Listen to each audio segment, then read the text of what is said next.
Programming a new key fob to your 2018-2023 GMC Terrain can be done at home if you have at least one working key. First, preparation is key. Ensure you have your working key fob and the new fob. The vehicle needs to be off, all doors closed, and no other fobs nearby. Then, insert the working key into the ignition and turn it to the on-run position, but do not start the engine. Next, press and hold the lock and unlock buttons on the working fob simultaneously for about 10 to 15 seconds. The vehicle's horn should chirp to indicate it's in programming mode. Within 30 seconds of the chirp, press any button on the new fob. The horn will chirp again to confirm it's programmed.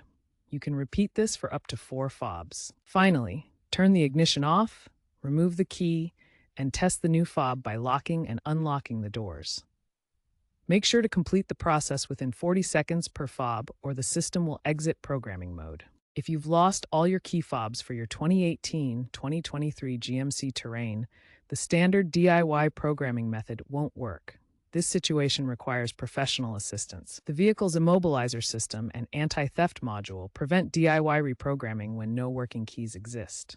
You'll need a GM dealer for this. At the GM dealer, technicians use a Tech2 scanner connected to your vehicle's diagnostic port to reprogram the engine control unit and add a new key fob. This professional service typically costs between $100 and $300, plus the price of a new key fob. Some aftermarket tools like Autel scanners claim to enable DIY programming even without keys, but they require technical expertise and can potentially lock you out of your vehicle if used incorrectly.